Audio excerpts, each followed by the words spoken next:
యవనస్తులు ముఖ్యంగా యవనస్తులు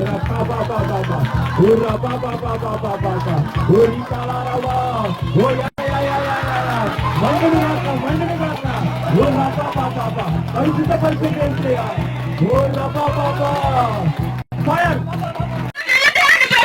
నిజమైన అభిషేకం మీ అందరి కావట్లు దయచేయమని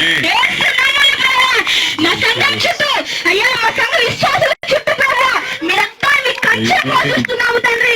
అయ్యా అయ్యా యేసయ్యా మరి తెలిసి తప్పులు క్షమించండి అయ్యా క్షమించు అభిషేకించండి ప్రభావ. అయ్యా తన మా ప్రియ ఆత్మీయ తండ్రి ప్రభావ మా అంగులు జ్ఞాపకం చేసుకోతండి. మీ రక్తంలో శుద్ధీకరించండి తండ్రి. మంచి అనాథకి దయచేయండి బాబా. మీరు ఆననక తిండి తినక ఎన్నో నొప్పులతో కష్టపడిన రోరిక్కా బాబా అవన్నీ నేను చూస్తున్నాను. రోరిక్కా బాబా.